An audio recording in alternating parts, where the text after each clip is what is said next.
For thousands of years, humankind has strived to comprehend the meaning of life, and happiness has always been the ultimate goal.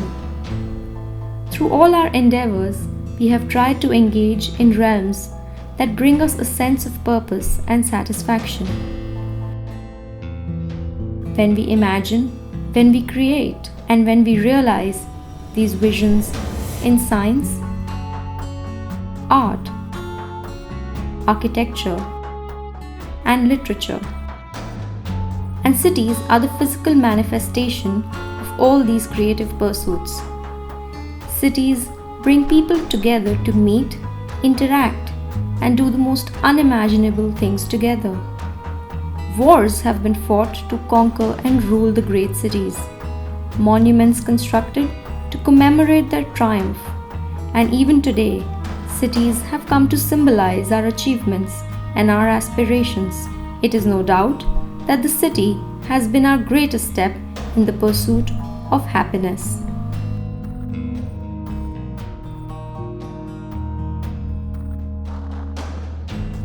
Cities today compete globally to attract businesses and thrive economically, and the built form has reached for greater heights. But has it really stayed grounded? Cars dominate the city streets everywhere, and roads account for a large percentage of the total land. While the population has burgeoned, the infrastructure and housing supply has not kept pace. The environmental quality has degraded to the worst point in history, and the alarming risks facing the world today. Are our cities designed to make us happy? Architects and planners have for decades dwelled upon the need to create cities for greater human comfort. Jane Jacobs to bring into focus the human-centric design approach, and William H. White too talks about the social aspects of urban design. One of the pioneers of this human-centric design approach is Danish architect Jan Gehl. His research and practice look closely at human behavior and the use of public spaces. I'm completely sure that the physical environment, where you live and how you live, how your children can use the place, how you can use the place yourself, and maybe also how the old people can use the place, all this has a very important factor for happiness. Enrique Peñalosa, former mayor of Bogota, has been called the mayor of happiness.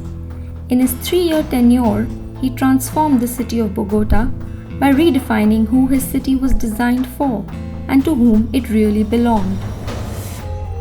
What makes the city sensual, exciting, is that you are permanently expressing your creativity in your clothes, in the movies you see, in the music you like, in the color of your bicycle. You are always expressing, and so it's such a happy thing, But when we relate to cities, I think one of the biggest obstacles to happiness is feeling inferior. One of the biggest obstacles to happiness is feeling inferior. So clearly we cannot have income equality when we have market economy. But I think a city can be very powerful to make your life happier, because they can make you can make rich and poor people meet as equals in many circumstances, and make people to have possibilities to realize their potential and to have access to beauty and to architecture. After visiting Bogota and meeting Mr. Peñalosa, Charles Montgomery, a Canadian journalist, was both inspired and intrigued by this transformed city. I was inspired by his evangelical message about the potential of cities to build happiness. I was thrilled to witness with him his changes in Bogota. But I left that city, and this is in 2007, I left that city both inspired but also skeptical. Well, his changes were impressive. His philosophy was compelling, and yet I wasn't convinced that his program was evidence-based. I became obsessed with this question, can the city really be designed for happiness? And if so, we first need to ask ourselves what we mean by happiness. We need to decide how we would measure it. And then we need to examine how design actually influences. In his book Happy City, he successfully pieced together evidence to illustrate how our everyday life is shaped by our surroundings and our lifestyles are a result of the design around us. But how do we define happiness? What makes people happy? The concept of happiness has always captivated the human race. The Greek philosophers like Aristotle have defined it as a man could achieve pure happiness only by reaching the height of his potential, and that meant not just thinking virtuously, but behaving virtuously too. Copenhagen in Denmark is often cited by various surveys as the happiest city. Bike lanes and pedestrians are given priority. Public spaces are plenty and designed for comfortable climate. It is, of course, this livable situation could also be a background for people here being maybe more content or more happy than in a number of other places. Because if we study Copenhagen closer, which I have done, actually the 50 years I've been a professional is exactly the 50 years where Copenhagen every year has done more and more to be more and more people friendly. When I woke up, I was quite sure that the city was a little bit better than yesterday. Okay. Because they worked hard in the town hall, we worked in the university, we worked in all levels to find out how the city could be better and to do all this so that the city has become gradually a nicer city. Wealth, family, friends, leisure time, good health are all essential for a person to be fully satisfied or achieve his true potential. All these factors are augmented by the design of our surroundings, our streets, where we transition from one place to another, our recreational spaces, where we unwind, our shared spaces, where we interact and socialize, or our homes, where we retire and retreat. Design surrounds us every day, every minute, and influences our health, behavior, and lifestyles. Urban form is akin to the stage where the play called life is performed. The lighting matters, the proximity, the backdrop, and the props all play a crucial part as life unfolds in the city every single day. From my point of view, the built environment has a significant impact on well-being and happiness. I welcome the shift on country level and regional level to measure happiness and quality of life instead of the gross economic product. Delhi, the capital of India, covers an area of 1400 square kilometers and houses 16.75 million people. Their housing conditions vary from Lutyens bungalows, luxury apartments, Chhatarpur farms, builder floors, government housing, DDA apartments, unauthorized colonies, urban villages, and slums. The most important, the most powerful ingredient of human happiness after you've met your basic needs is the social aspect. So you would need to first consider the power of strong and weak but positive social relationships in that neighborhood. So does the neighborhood provide designs that make it easy for people to connect at slow speeds and in ways that and allow them to build trust rather than break it down? Bo Gronlund, an architect and urban designer, has worked towards creating safe neighborhoods and public spaces and developed a methodology called crime prevention through environmental design. He stresses on the need for social ties to establish a sense of belonging and safety in a neighborhood. We had from 1927 or 28 in the first regional plan for New York City and the New York region. And there was a sociologist, his name was Perry. and he introduced the idea of the neighborhood unit into urban planning. And in the Scandinavian countries, after World War II, we introduced the neighborhood unit in our urban planning. So you can say that all major urban planning in Scandinavia from around 1950 until sometimes up in the 1970s, when we had made all these stupid areas that was too big and things like that, we planned things from a neighborhood unit point of view.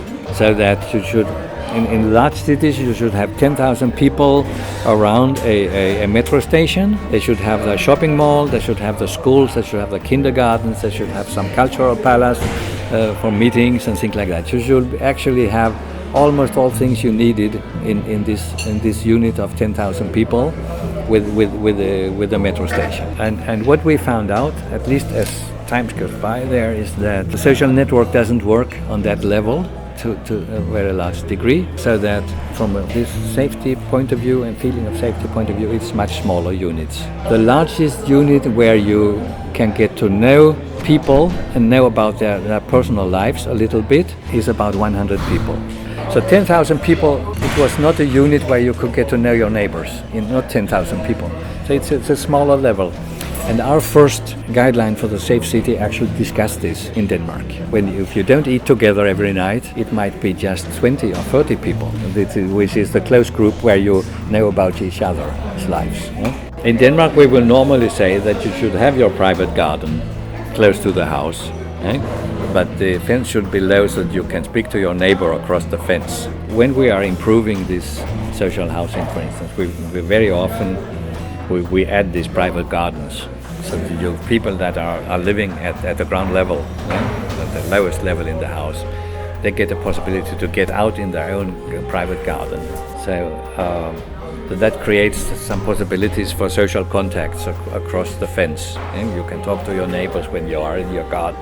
Peter Ghosh has worked on IDEAN, combined from Indian Ideal, a study based on Indian principles. He says the Indian project deals with the question of the good city and the good neighborhood. It was developed along with the idea that urban neighborhoods are the basic elements of cities and that better neighborhoods are of crucial elements of better cities. The spatial dimension of the Indian principles comprises some central principles concerning happiness and well-being on the neighborhood scale. It entails the principles such as density, mix, heterogeneity, networks, spatial hierarchy, and creative space. So, firstly, we have distinct population densities that support communication and exchange and which facilitate public transport. Another of the open space and spatial dimension principles is the mixed use and the heterogeneity. We need a mixed use of land, a variety of buildings and diversity among the users to achieve a higher quality of life. In addition to the role of promoting communication, trade and exchange and the experience of differences, IDEAN's open spaces are aimed at functioning as active generators of creativity and innovation. Parks. One of the most important ingredients in the neighborhood is open spaces and parks. Green spaces are like the lungs of a city. They're crucial for everyone, from children to the elderly, perform outdoor activity and maintain good health. Proximity to nature has a calming effect on the otherwise stressful hustle-bustle of the city. Living in this colony is a big advantage. We have 13 parks and green parks actually, and one has to just come down the staircase and we have benches spread out in every park, and one can sit and relax or even read a newspaper. Actually, here we have a park with every block, and the block you live in, the park just outside is just like your own personal park actually. While few parks are maintained and used, quite a few of them are unused because of their inadequate sizes, irregular shapes and inaccessible location. My house is like all the doors are like overlooking, so that becomes an advantage. People come and meet, but there are certain places here in the colony also, those are like become dead because the doors don't open to the parks, people don't come, so those places have become dead. Those are not maintained. Even if maintained also, people don't go and sit there. So I find it where the places where the doors are overlooking, that is like more like people come there and sit there. Even the parks, which are like the doors are facing to the parks, they are like more convenient and accessible. So that becomes a point which should, like, whenever people go and out, that becomes a point why the parks are isolated. Parking. These neighborhoods, designed in the 70s, did not provide for vehicle ownership of the residents in the future. As a result, the neighborhoods are struggling to cope with the space provided and often at the cost of their walking paths, open spaces, and parks. When we came in, there were just no cars. Actually, we used to play in the parking lot. We used to cycle around in this colony actually, but today it's impossible to cycle around actually. Now it is not possible because you can't have a cycling track. Earlier there were no colonies. Even this parking lot that I'm telling you, there were just about 1 or 2 cars. Diwali में पटाखे हम लोग इधर जलाते थे actually. अब तो पटाखे जलाने के लिए you have to come to these parks to celebrate Diwali. Interconnectedness. A residential colony that offers alternate routes and greater choice to the people to move around leads to a better connected community. Pedestrian connections between buildings without obstacles like traffic or built impediments encourage walking for better movement and smooth transitions. We have a lot of parks and all these are very well interconnected with the different blocks that we have in the colony. So it's very convenient, even if one can take a lot of shortcuts while going out of the colony or while coming into the colony. Variety of open space or courtyards. A variety in the scale of open space is a very important aspect. From large open playfields to medium-sized parks and small-scale courtyards are all essential to ensure interaction at various levels. Comfortable and intimate scale allows people to interact as opposed to large spaces which can intimidate them. The way these houses are built actually, it's like when you come out from the house and you can see and meet people, say hi. So you just don't need to go outside to the road and all to meet people. So that way I find this is like more like very comfortable. You don't need to step out of your house and go to other people's house to meet people and all. So that becomes very easy for me. Variety of like things is better because if there is a specific some park for the kids to play, then it's good that people, because sometimes when other people are sitting there and the boys are playing, so the balls and they also feel disturbed. So if there are some places where the people can sit, especially for the old people, they have sometimes issues also. But otherwise also we see that when the kids are coming to the park and play, the parents are, especially the mothers are also coming and sitting there. Especially in today's hectic times, good and happy neighborhoods should be slow neighborhoods, like slow food. Good neighborhoods need to represent the scale of our bodies. Non-motorized transport, in particular walking and cycling, need to be prioritized and facilitated. This means that the residents of the place should be able to reach everything they need for daily life in about 20 minutes walking time. I mean slow walking time. Moreover, street and public spaces should be of a human scale, encouraging observation, communication, exchange of each other. In this way, neighborhoods corresponding to the human scale contribute to well-being, comfort and happiness on individual and community levels. I definitely think that the layout of a neighborhood and of a housing area is extremely important for the life you can live there, and also for the balance between security and publicity and privacy and social life. Design does have an application because if you make buildings in clusters or wrap them around an open space and people use that open space, they tend to get together and form a better neighborhood, better community. And naturally, the community could be formed naturally, or even you have to interact for it. If the interaction is better, the happiness is better. In house design, both jagged layout design and street layout design is both very efficient. The reason of jaggering, making a jagged, was to get more light in almost all the rooms. This helped. But the open space, what is left, is not very well effectively used because whatever the sliding or jagged places, area is wasted and they cannot be utilized. In straight lines, you can combine all those areas and make it a better use. As far as I'm concerned, what is very, very important is what kind of shared spaces are made by the buildings. And it could be a linear configuration, like a row house, where they have between the rows a nice street.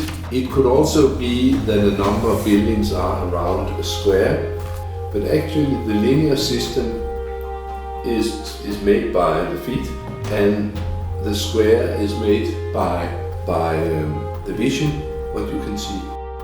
Cities today face bigger challenges than ever before. Burgeoning population, energy crisis, and deteriorating urban environments. India is one of the fastest developing nations with the fastest growing population. One of the biggest challenges is tackling density, with land being scarce and a valuable resource. An inevitable result of this is increased FAR or FSI, allowing for higher heights to accommodate more people. While optimizing the land resource is crucial, high-rises may not be the best solution to achieve a better quality of living environment. Let me say also, because all this about high-rise, that pops up in every discussion. And my point, I really don't believe in high-rise as a good form of housing for people if we can prevent it. And I think that instead of doing very high buildings, sometimes you can have the same density closer to the ground, but you have to work much harder to make sure that you have light and that you don't look into each other's windows and all that stuff. That's a long discussion. That I would say the first thing about high rise, more important than whether it is to high rise or low rise. There are some studies that show that the lower you are in the building, the more you tend to go out to public space. After the third or fourth story, you lose contact with the ground. When you are in first, second, or third, you see what's happening in the ground, public space. When you are in 20-story high, you will lose contact. But actually, many people can be very happy because if you have a nice view or something, so it's not a bad thing. So I think more important than the height of the building is what happens when the building reaches the ground.